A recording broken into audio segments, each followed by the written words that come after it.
What is art? Art is a creative expression through an individual using tangible resources. But it's also so much more than that. So art is not only what someone produces or creates, or their thoughts and their feelings and their ideas that they're able to recreate using things, but art is also about how it is that you see that thing. So I used to think that art was simply about the creator's expression, and if I couldn't see it the way that they saw it, or if I didn't understand it, then I had missed the mark and I was not artistic.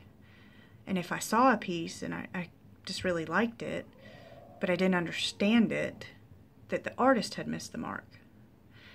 And through the first 3 chapters of text and the documentary that I watched, I was able to open my eyes a little more to be okay with the fact that maybe I didn't understand some of the more contemporary art pieces. And it also made me look at the pieces I do like and question, why do I like it? Is it more than just something that's pretty unique and nice to look at? Why do I like it? To ask the question, where do we draw the line between what isn't and isn't art, is pretty broad. So I have to narrow it down to my opinion. And my personal opinion, for me, comes down to, if art is the expression of the artist, in a sense it's always art. Where I draw the line for me is when I stop being able to relate to it, when I am not able to look at it and question it. I won't even say if I think that it's pretty to look at, because it's more than that. It's when I'm able to stop identifying or having an interest in it. For me, that's what it is. When we talk about what makes art valuable, that too is also a very personal connection. It's what does that piece say to you? What is it about that piece that continuously over and over draws your eye and essentially makes you happy?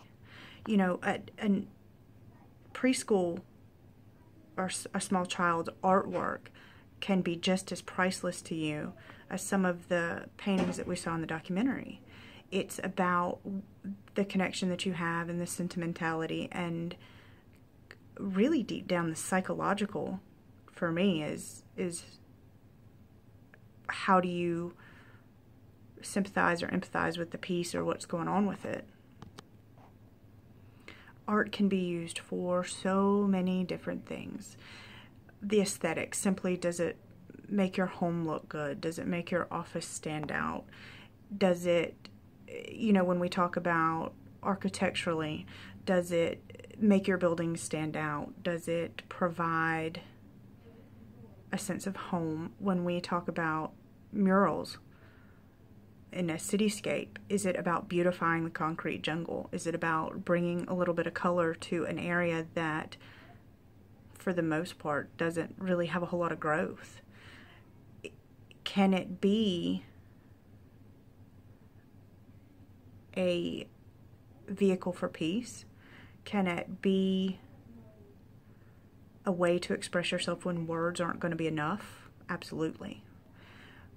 You know, you back in the 60s, they said, make love, not war, and they handed out flowers. Well, art can also be used in the same way, and I know that that's a stretch between the two, but you can use art in a way that makes you identify with someone that you may not normally have had anything in common with.